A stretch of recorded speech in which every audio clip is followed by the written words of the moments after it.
Hey guys, Steve from Performance Institute here. Just wanted to go over a couple tricks you can incorporate into your training for forearm health. A lot of people will tend to get tendonitis, be it a tennis or golfer's elbow, and it doesn't really matter if you don't know the name, but it's basically inflammation that happens on either the medial or the lateral part of the forearm. And one of the big issues that happens, especially for the lateral tendonitis, is we get an imbalance. So a lot of us are doing movements in our strength training, incorporating flexing. So they're doing a lot of gripping, pulling, holding dumbbells, holding barbells, all those things. So that the flexors of the forearm actually get quite strong and developed, but the extensors don't. So unless you're doing something specific to those, or maybe incorporating cleans or even kettlebell swings or something to that effect, where you're going to actually be loading that lateral part of the forearm, a big imbalance can happen. So simple drills you can do,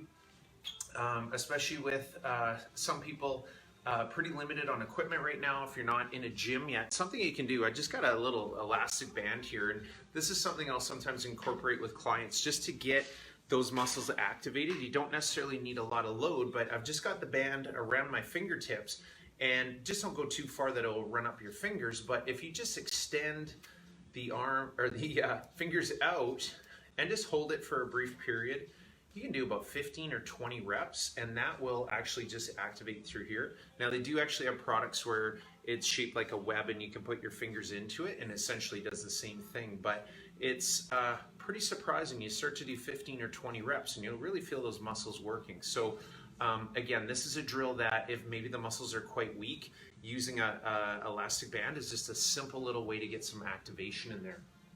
Second one is just a basic wrist extension drill. So if you have your forearm resting on a bench, or you could rest on the knee, you're just going to try to keep this down, and you're just going to try to keep this isolated, feeling those muscles contract and control down.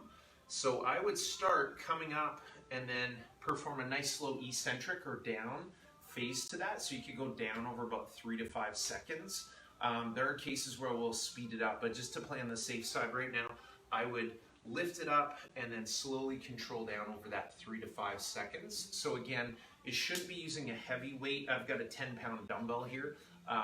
You could even start at like 3 or even 5 pounds. It doesn't need to be heavy to be effective. So you really want to be isolated, so just the motion is coming from the wrist. So when it's light, we're looking at a higher rep range. So I would be doing probably a minimum of about 12 to 20 reps there.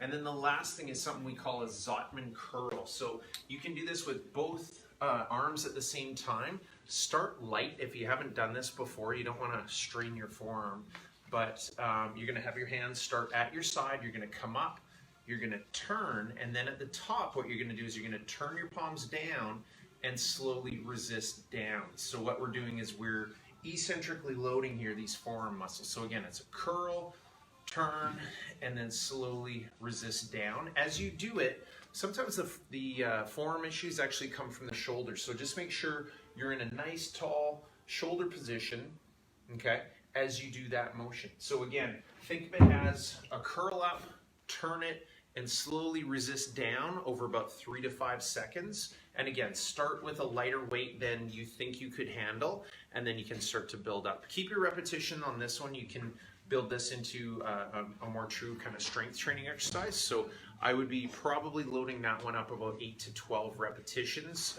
And again, just slowly load up, even start with 1 to 2 sets, and then you can build up to greater volumes. Anyways, hopefully that helps. Again, our goal is to always try to find where red flags are with people and try to find issues before they become injuries. So if you can incorporate some of these drills, it's great to do that before an injury occurs. So hopefully that helps. If you have any questions, please let us know. Thanks a lot, guys.